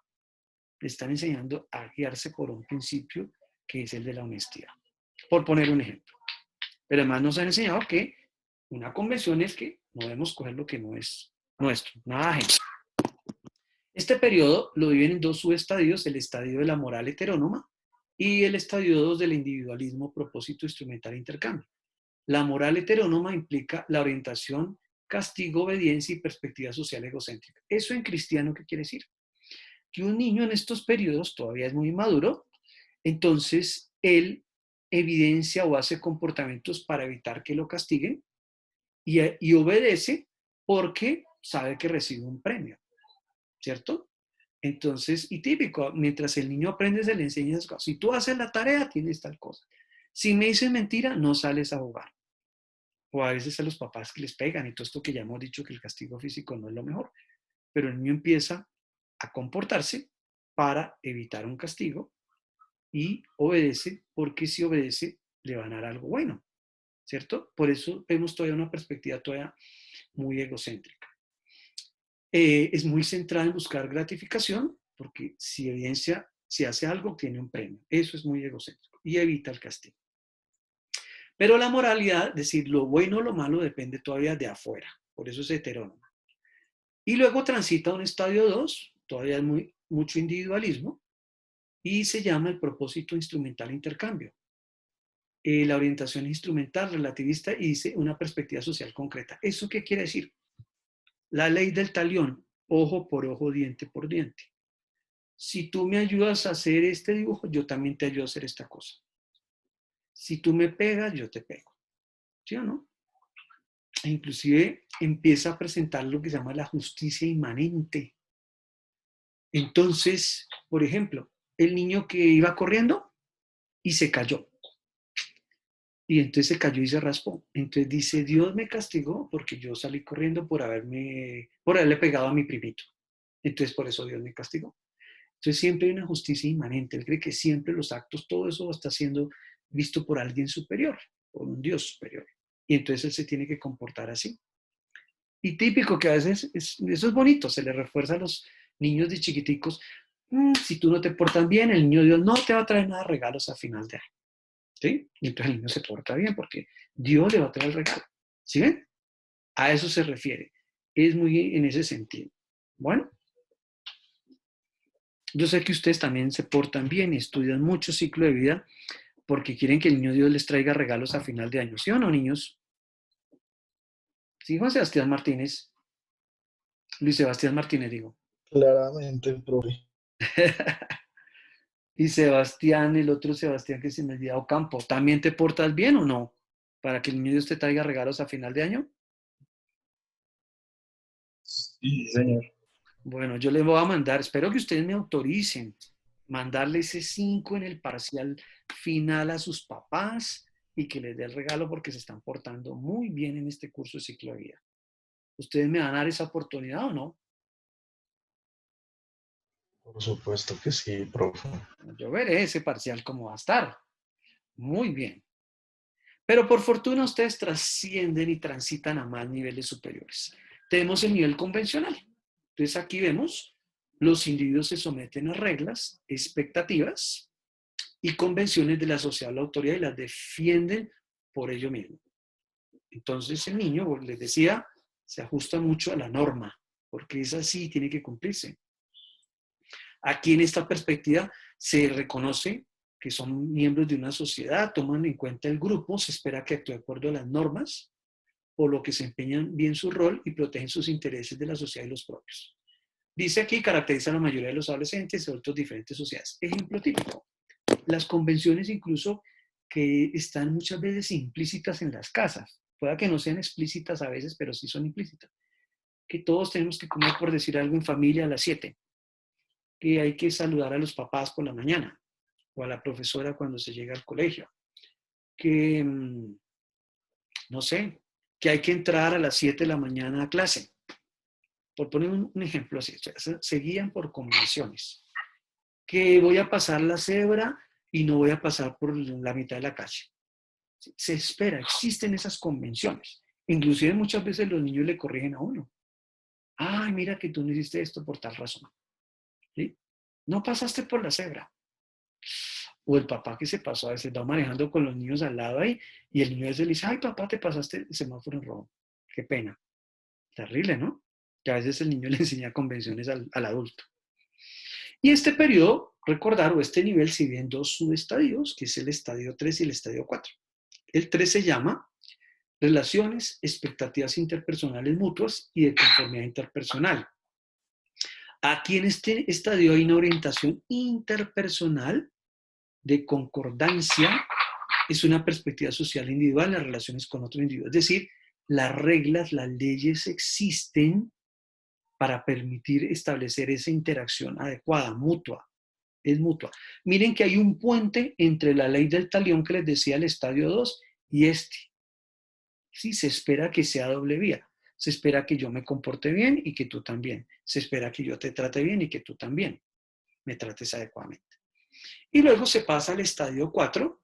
Dice, hay un sistema social y conciencia, orientación legalista autoritaria, una perspectiva social, diferenciación de puntos de vista, societarios de acuerdo a motivos interpersonales. Esto tiene que ver con lo que llama el contrato social. Es decir, existe un manual de convivencia, existen unas leyes, los congresistas ponen leyes porque nos sirven para convivir para todos. Pero aquí todavía no las confronta. ¿No le parece si son justas o no? Si no sé, las leyes nos sirven para convivir. Punto. Porque se está guiando por convenciones. Son por consenso. ¿Sí? Pero todavía no las confronta, simplemente las acepta. Y luego, el último nivel es el del postconvencional o de principios, se llama. Entonces, las decisiones morales se guían a partir de los derechos, de valores superiores, de principios que son aceptables por todos los individuos que componen la sociedad, con el designio de tener prácticas equitativas y beneficiosas. Es decir, ya voy a guiarme aquí por principios que yo sé que son varios, principio de la libertad, del respeto mutuo, bueno, lo que sea. Distinguen el yo de las reglas y expectativas de los otros y definen sus valores en función de los principios que escogen. ¿Sí? Aquí ya empieza a flexibilizarlos un poco. Entonces aquí también enriquece más ese contrato de utilidad social, pero como hay un contrato social, dice, puede, digamos, replantearse y volverse a construir. ¿Sí? Estas leyes que antes funcionaban de pronto ahorita ya no son tan viables. Se pueden ir flexibilizando y ajustando a las necesidades porque están enfocadas a bienes o principios superiores. Y llegamos al último estadio, el estadio 6, donde hay principios éticos universales. Y ustedes vieron ahí la lectura que incluso Colbert dice que es un estadio ideal, ¿no? Muy pocas personas llegan allí, que se guían por principios universales. El respeto a la vida, a la naturaleza, la dignidad del ser humano. Bueno, ¿sí? Entonces hay una perspectiva social que consiste en el reconocimiento de principios morales universales que beneficien a todos. Muy opuesto a lo que veíamos en la moral preconvencional, donde yo me centraba en defender mis propios principios, lo que para mí era beneficioso a costa de los demás. No, aquí ya hago beneficio para todo. ¿Sí? Puedo estar yo también incluido allí, pero es más importante guiarse por principios que beneficien a los demás también. ¿Sí? Entonces ahí ponen ejemplo, dicen que pueden ser las personas, ahí la lectura dice como Martin Luther King, que defendía la libertad, ¿no? El respeto a las diferencias, la equidad social, el respeto a la vida misma. Bueno, ¿sí? Son principios universales, lo que guía el estadio 6. Y justamente, muy relacionado con esto, para poder reflexionar sobre el desarrollo moral, existen los dilemas morales. ¿Qué son los dilemas o el dilema moral? Es una estrategia utilizada para establecer el estadio del desarrollo moral en que cada persona se encuentra. Pueden ser de tipo hipotético, práctico, bueno, hay diferentes dilemas, pero cuando son hipotéticos, la persona debe hacer un juicio, analizar cómo resolverlo, cómo afrontarlo, ¿cierto? Sobre todo cuando tiene dos posiciones que pueden ser opuestas o que compiten entre sí, pero que van a, digamos, guiarse a partir de los valores que yo considero que son adecuados. E inclusive pensando a veces que cuando no se busca una solución perfecta, se busca generar el bien mayor o generar el menor mal posible, cuando a veces no hay una opción, digamos, más viable. Lo que se busca en últimas es eso. Los dilemas morales es una narración breve en la cual se plantea una situación problemática, se presenta un conflicto de valores, dado que las posibles soluciones entran en conflicto unas con otras. Es decir, pueden haber en contrariedad el valor de la vida y el valor de la honestidad, o el valor de la amistad con el valor de la justicia. No sé, a veces entran en conflicto dos, compiten. Y entonces aquí lo que va a depender mucho es el razonamiento que se haga sobre eso, de tal manera que se elija o se tome una decisión en función del valor que yo considero que más puede pesar allí. Entonces hay diferentes tipos de dilemas morales. Está el de análisis, ahí ven ustedes, donde el protagonista ya ha tomado una decisión y el protagonista ha ejecutado la conducta. Entonces se le pide a la persona que analice cómo le pareció esa decisión. ¿Mm? Ejemplo, con el caso que yo les ponía del psicólogo que seleccionó a Pepita y no a Pepito, porque el jefe le dijo. Entonces ahí, bueno, ¿usted qué opina de eso? ¿Sí? ¿Le parece adecuado o no? Ahí hicimos un dilema de análisis, porque ya pasó. ¿Sí? Dilema de solución. Se plantea un problema en términos abiertos, con diferentes circunstancias, y se le pide al participante o a la persona que diga cuál es la mejor solución. ¿Qué haría usted? ¿Qué propondría usted? Entonces, ¿cómo es el proceso? ¿Cómo sopesa los pros y los contras? ¿Qué principios lo guiaron? ¿Cuáles fueron los valores? ¿Y a qué decisión llegó? ¿Y usted cómo se sentiría? ¿Cómo se sentiría el otro? Etcétera, etcétera. Muy parecido al anterior es el hipotético. Se plantean problemas de poca probabilidad de ocurrencia y que plantee soluciones abstractas muy generales. Suponga que tal cosa. ¿Qué pasaría si tal cosa? Ejemplo, ¿qué pasaría si Bogotá no quedara sin usted solo vivo después del COVID y usted quedara solo con animales? ¿Usted qué haría? ¿Cómo sería su vida? Por poner una cosa hipotética. ¿Sí? Dilemas morales de tipo real. Se plantean situaciones conflictivas que surgen en las problemáticas cotidianas, como el que les decía ahorita, de estos dilemas que tenemos. Necesito salir, pero a la vez no debo salir, por poner un ejemplo. O el médico que tiene que tomar la decisión sobre la vida y la muerte de una persona, que ya está ahí en la situación y tiene que actuar rápido. Dilemas completos, se informa de diferentes circunstancias del problema, es muy específica la descripción, se dan muchos detalles, personales, sociales, biológicos, emocionales, etc. Y hay otros que son incompletos, más generales y no se proporciona la información detallada. Entonces, mire que hay diferentes formas de poner a reflexionar a las personas. Lo que sí es cierto es que hay diferentes elementos en un dilema moral. Entonces, hay un personaje principal, hay unas circunstancias, unos hechos, hay unas alternativas de solución y una toma de decisión, que ahorita lo vamos a hacer. Un personaje o personajes que están involucrados ahí en cómo actuar. Hay una circunstancia donde se están enfrentando que puede generar posiciones competitivas entre valores. Se plantean diferentes posibilidades, se miran cuáles podrían ser las consecuencias ante esas posibles soluciones y se toma decisión sopesando lo que sería lo mejor posible. Entonces, ¿ustedes quieren que revisemos algunos dilemas morales? ¿Sí, Sí, profe. ¿Sí, Sebastián? ¿Quién más dijo que sí? Profe. ¿Sí? Sí. Muy bien. Entonces, atención todos. Aquí no me pueden quedar callados. Yo quiero escucharlos. Entonces, y si alguien no los puede solucionar, me dicen para remitirlo a atención psicológica. Mentira, no los va a remitir, es molestando. Bueno, voy a pedirle el favor a Gabriela Noguera. ¿Estás ahí, Gabriela? Sí, profe. Bueno, Gabriela, su merced, por favor, va a leer el dilema moral número 1. ¿Ya lo están viendo o todavía no? Sí, profe, ahí se ve. Perfecto. Gabriela, léelo en voz alta y todos bien pilosos. Inclusive tú también, Jason, escúchalo. Dale. Bueno, dilema moral número 1, un caso de robo. En el instituto se están cometiendo toda una serie continuada de robos. Los afectados son los alumnos de primero, que han sido amenazados con daños mayores si hacen algo. Padres y profesores están indignados por lo que ocurre. pero nadie dice nada sobre los agresores y por tanto las medidas a tomar son variadas.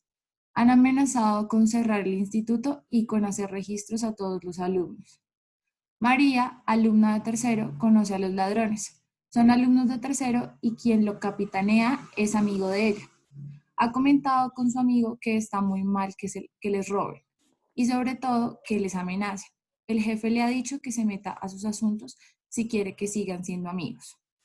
María se está planteando si debe seguir lo que sabe, si debe decir lo que sabe para que termine de una vez esta situación desagradable para todos. Pero si los denuncia, su amigo, que está considerando como un buen alumno, será expulsado dada la gravedad de los hechos. Si calla el daño, puede ser aún mayor. Gracias, Gabriela. Pregunto, y el que quiera me contesta. ¿Debe callarse María? No. ¿Por qué no, Sebastián? ¿Y quién más dijo? Isabela, creo que fue. Sofía, profe. Sofía, gracias. Primero entonces Sebastián y luego Sofía nos dan su argumento. Sebastián, ¿por qué no debe callarse María? Profe, porque se está presentando lo que yo denomino un mal común, que en este caso sería pues el robo dentro de los alumnos del primer curso. Y si una persona tiene las herramientas para poder erradicar ese mal, ¿por qué no hacerlo? Si al fin y al cabo son más las personas que van a salir beneficiadas que las que salen perjudicadas. En este caso, los que salen perjudicados son las personas que están obrando mal y tendrían que responder por sus actos. O sea, son más los que están actuando correcto y que están siendo perjudicados. En cambio, los que están actuando mal son los que se están viendo beneficiados, que son más poquitos. Cualquier parecido con la realidad es pura coincidencia. Oh my God. Dios mío. Gracias, Sebastián. Sofía, ¿debe callarse María? No, profe. ¿Cuál sería tu punto de vista? Estoy un poco de acuerdo con lo que dijo ahorita Sebastián y también que siento que el alumno, bueno, pues el amigo de María debe aprender que eso está mal hecho. O sea, yo creo que si lo siguen dejando robar como si no pasara nada, pues él va a pensar que está haciendo un bien y que siempre se puede salir con la suya y no. Debe aprender que hay límites y que realmente pues es algo muy malo y que hay consecuencias. Ok. Para Sofía y para Sebastián, ¿qué valores están guiando su juicio ético aquí para resolver este dilema moral? Yo digo que la honestidad, profe. Gracias. ¿Y para ti, Sebastián? Pues, profe, ahí van vinculados dos, honestidad y responsabilidad. Ok. Gracias. Siguiente. ¿Es superior el bien general a cualquier otro bien? ¿Siempre es así? Sí, así debe ser. ¿Cierto? Generar el bien de la mayoría, y más cuando vemos situaciones de riesgo. Sin embargo, a veces habría que matizar cosas, ¿no? Ahorita vamos a ver otros casos donde habría que mirar qué tanto el general el particular, pero aquí, en este caso, aplicaría. Siguiente pregunta. ¿Estaría bien acusar a su amigo? Es su amigo. Sí, está bien. ¿Está bien? Sí. Entonces, Sebastián, sin darle un nombre, voy a hacerlo con Sebastián Martínez. Piensa en tu mejor amigo. No me haces Sí. Y resulta, supongamos, voy a hacerle otro dilema hipotético. Supongamos que es su mejor amigo el que está haciendo esto. Te enteraste que es tu mejor, tu amigo del alma, a quien le debes mucho, te ha apoyado bastante y es él el que lo está haciendo. ¿Tú qué harías? ¿Lo denunciarías? Es tu amigo del alma. Le debes mucho. Pues, profe, yo lo voy a contrastar con un hecho que sí pasó y precisamente sí fue con mi mejor amigo. Yo lo primero que quería es reprenderlo porque ese tipo de actos pues están mal, están bastante mal. Y sí lo haría hacerse responsable de sus actos, pero no directamente yo acusándolo, sino que él mismo vaya, devuelva y pida disculpas por lo que hizo. y de ser el caso que asuma las consecuencias de sus actos, como anteriormente ya lo había hecho. Él no quiere hacerlo, le voy a poner más difícil el problema. No lo quiere hacer. Y le dice, Sebastián, pero yo usted he sido su parce, mire todo lo que le ayuda a usted, me debe bastante a mí. ¿Cómo se le ocurre hacerme esto? ¿Usted lo denunciaría? ¿Buscaría la manera de hacerlo? Sí. Okay. Porque en Igual, este caso, profe, sí. es donde yo coloco el tema de la lealtad con las amistades. ¿Hasta qué punto uno puede llegar a ser leal causándole daño a más personas? Entonces yo realmente cuestiono mucho ese tema con las amistades. Entonces, pues si alguien está orando mal, profe, de una u otra manera, yo siempre voy a buscar la manera para que se haga justicia. Ujú. Y uno también podría preguntarse aquí, si uno se quedara callado, si fuera su amigo, su amiga del alma, ¿eso es ser uno leal? ¿Eso es verdaderamente una lealtad? ¿O qué será? Es que el concepto de lealtad en la amistad últimamente, pues como que se ha venido transgiversando, ¿sabes, profe? Ujú. ¿Por qué? Lo voy a colocar en el caso típico,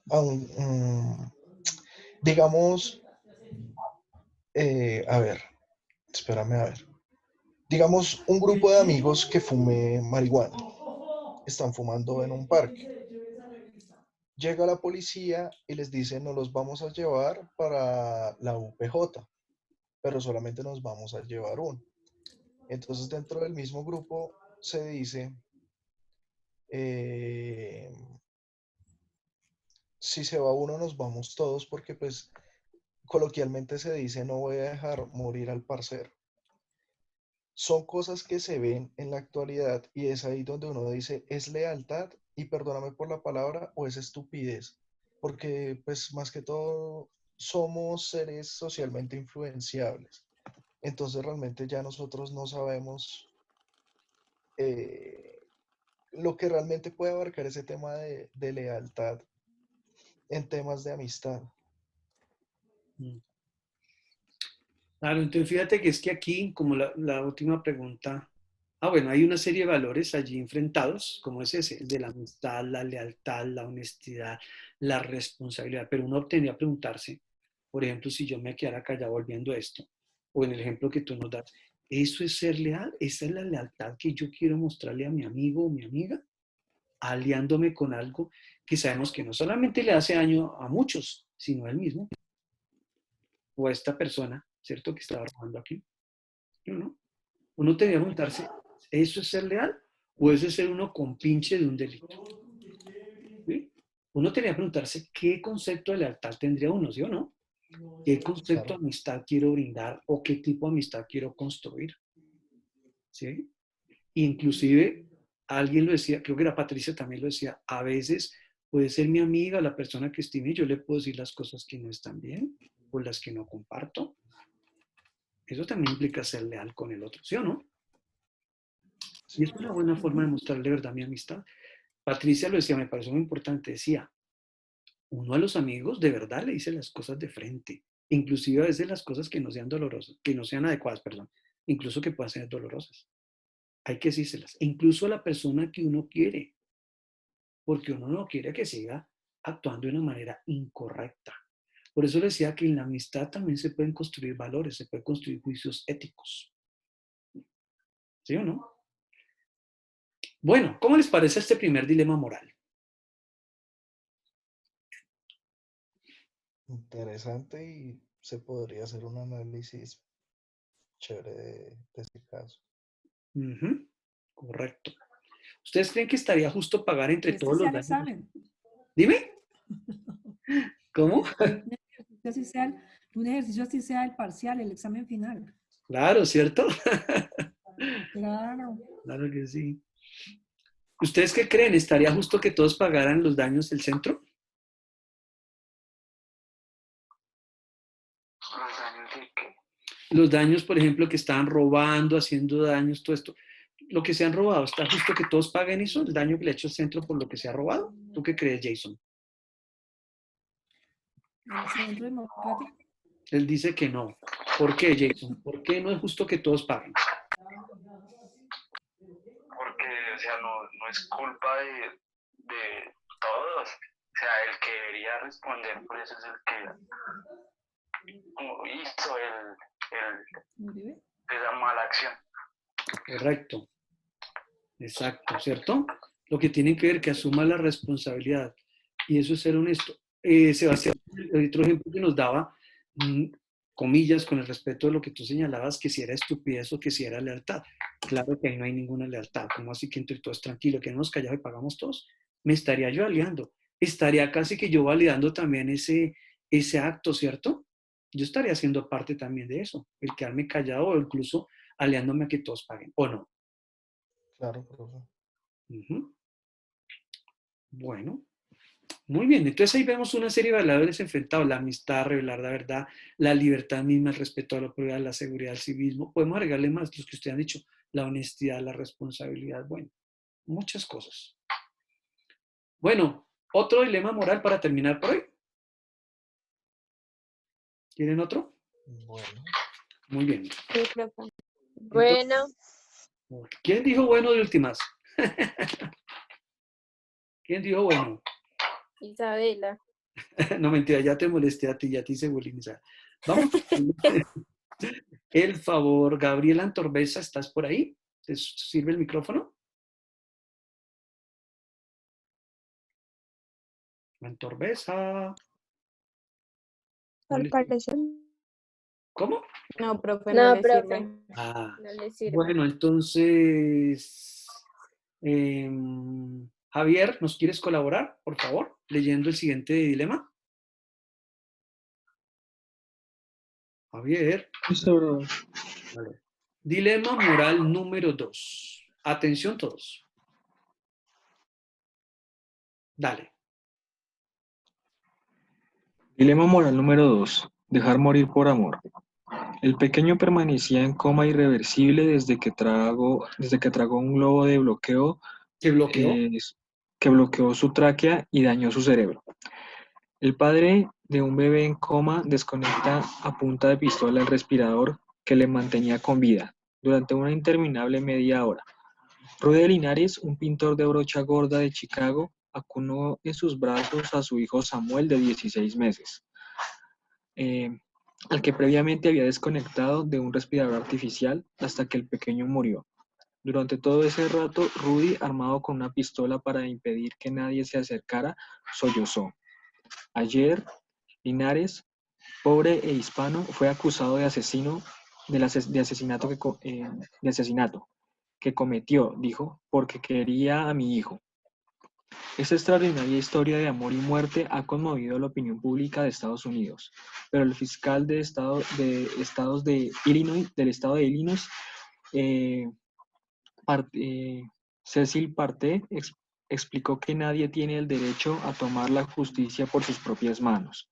Los hechos de este caso claramente dictan una acusación de asesinato. Tú mismo las preguntas. Primera pregunta. ¿Es aceptable dejar con vida a un niño en coma irreversible? ¿Puede una persona disponer de la vida de otra? ¿Habría que mantener al niño vivo esperando avances médicos? Muy bien, hasta ahí. Entonces, ¿es aceptable dejar con vida a un niño en coma irreversible? Empezamos a ver, ¿ustedes qué opinan? Ay, no, eso es muy difícil. ¿Sí? ¿Por qué, Jason? Porque, pues, o sea, es ponerse, o sea, creo yo no es que sea muy bueno en ese tipo de cosas, pero sí creo que es ponerse como en el lugar de el papá y el hijo.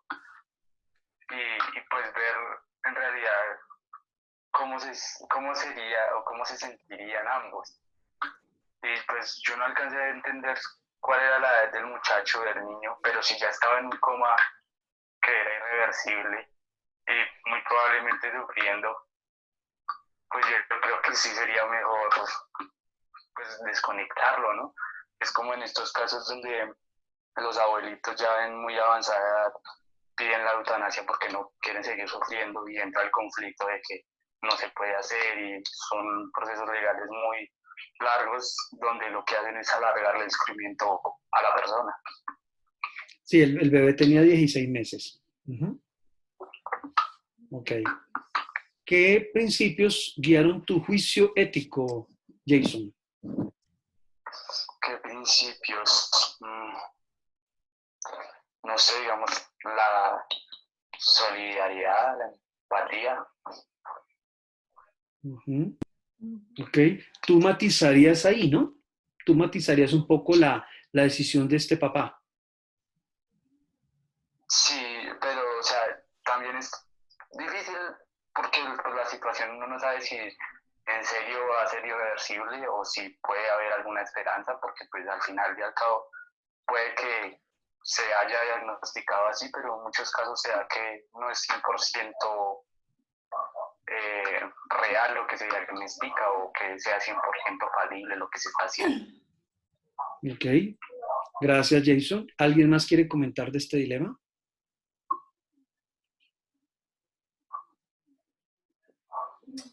Profe, soy yo, Sofía, ¿Ya? otra vez. Es que estoy aquí con mamá escuchando la clase como casi siempre. Ah, qué Y ella bueno. quiere opinar algo del tema. Bueno, bienvenida. ¿Cómo se llama tu mami? Marisol. Señora Marisol, me alegra volverla a tener en clase. Cuéntenos. Bueno, es que este es un tema que nosotros hemos tocado en nuestra clase de Derecho Civil, el tema de la eutanasia. Entonces partimos de que la vida en la mayoría de los seres humanos es algo demasiado sagrado. Tiene que ver con el tema religioso, tiene que ver con el valor que cada uno le da a la vida. Pero también hay otra parte, que es desde la parte jurídica, que es la parte del derecho.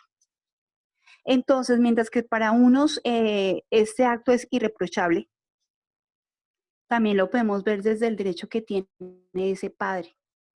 Porque al parecer, cuando al ser humano le entregan en sus manos a un hijo, a uno le cambia totalmente la concepción. Y uno quisiera que la principal preocupación es que a su hijo nunca le vaya a ocurrir nada y que no vaya a sentir dolor. Entonces, por eso a veces cometemos excesos y nos equivocamos en la crianza. Ese papá, al ver sufriendo a su hijo y que no tenía ninguna otra reversión en la condición, pues toma esa decisión también basada desde el amor, porque no quiero que mi hijo sufra, porque yo necesito que él esté bien. ¿Para qué postergar un sufrimiento?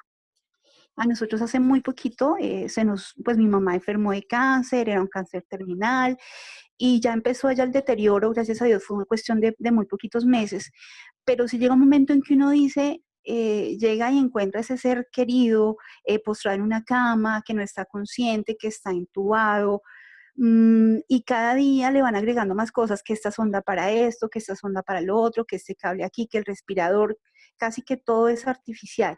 Entonces uno dice, ¿vale la pena que este ser querido continúe de esa manera? Ujú. Sí, Entonces se confronta uno, sí ¿no? es un debate complicado, pero uno tiene que desligar lo que es la parte de emoción, de la religiosidad, de lo que es sagrado y el derecho que tiene cada uno de decidir sobre su vida. Gracias. ¿Tú eres abogada? Sí, estoy estudiando derecho. Ah, qué bien, interesante. Sí, Sí. sí, señor. Entonces miren que este es un ejemplo perfecto el que nos ha compartido Jason y la señora Marisol de relativismo moral, de niveles avanzados de una moral postconvencional, ¿cierto? Aquí empieza uno a tener en cuenta diferentes puntos de vista, diferentes aspectos que pueden llevar a tomar una decisión, ¿cierto? Porque entonces uno diría, sí, el matar a alguien sabemos que es algo malo, va contra la vida, ¿cierto? Pero entonces empieza uno a mirar qué llegó allí, qué intención hay detrás de la persona para tomar esa decisión, antes de pensar en cosas externas o digamos totalmente objetivas. Es muy difícil. Entonces aquí lo que se empieza a sopesar son cosas. La señora Marisol tocaba el tema, por ejemplo, de la eutanasia, que ya lo veremos en la próxima clase también cuando hablemos de la muerte. Y entonces ahí también vienen los temas de la objeción de conciencia, ¿no? Cuando de pronto yo tengo unos principios, unos valores que me impiden tomar decisiones. Hay médicos que incluso dicen, yo no aplico la eutanasia porque yo no estoy a favor de esto, mis valores son esto. Eso es otra cosa. Pero también hay que ponerse en lugar de la persona que está sufriendo, que está viendo una enfermedad terminal, dolorosa, que ya le han intentado hacer muchas cosas y está sufriendo. Y pide a gritos, oiga, ya, por favor, no me dejen sufrir más. Entonces, hay muchos elementos que hay que sopesar allí. Esto es lo que llaman ellos el relativismo moral. Ver diferentes aspectos, diferentes circunstancias que están rodeando a una persona que está tomando una decisión, o como en este caso, que tomó una decisión antes de hacer un juzgamiento total. ¿Sí? Profe, Aquí disculpe, nos ya hemos son las 10:55. Dime. Ya son las 10:55. Cierto. Nos emocionamos demasiado. Gracias, Sebastián. Bueno, yo Qué solamente pena, quería profe. este tema como para que nos picara un poquitico. Mañana seguiremos, les mostraré otras cositas y probablemente mañana de una vez arrancaremos con el tema final del curso de ciclo de vida, que es el tema de la muerte. Bueno, doctores, nos vemos ahorita en el proyecto integrador. ¿Vale? Profe, una última pregunta. ¿El parcial ya es la otra semana o es dentro de 15? Dentro de 15 porque todavía nos falta... espérese un momentico. One moment, please. Perdón, yo miro. Porque se supone que el tema de Elizabeth es el último del curso. Sí. Entonces, el parcial es el 22, nos va a tocar porque de la semana del 26 al 29 de la Feria de Psicología, ¿no? Sí. Sí, lo dejamos para el 22. Mañana yo arranco con el tema también de la muerte. Termino unas cositas que tengo aquí, el desarrollo moral, y seguimos con el tema de la muerte. Bueno. Listo, profe. Bueno, lo mismo Sebastián y Diego, no se les olvide entregarme mis correccioncitas. Yo les mandé unas observaciones, ¿no? Sí, profe. Y la guía para hacer esa última parte. Sí, ese es un ejemplo que les sirve para que ustedes sepan cómo presentar. Natalia Sandoval, ¿estás por ahí o no estás hoy por acá? Sí, sí, señor. ¿Cuándo tú me envías el tuyo? El fin de semana, el sábado. Vale, Sí. para yo revisártelo también. Perfecto. Bueno, y ya con el resto nos vemos ahorita acá en el proyecto integrador, ¿vale? Listo, profe. Hasta mañana.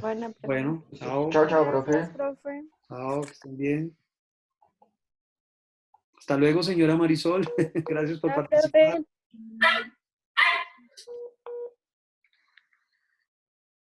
Jason. Hola, Jason. Jason. Se le cortó ahí. Le dicen a Jason que se conecte para el proyecto integrador, los compañeros Javier y colaboradores. Porfa. Jason. Es que se le cortó acá. Bueno. Sí, le comunican ahí, porfa. Javier, ¿lo que estás ahí, Sebastián? Sí, señor. Bueno, perfecto.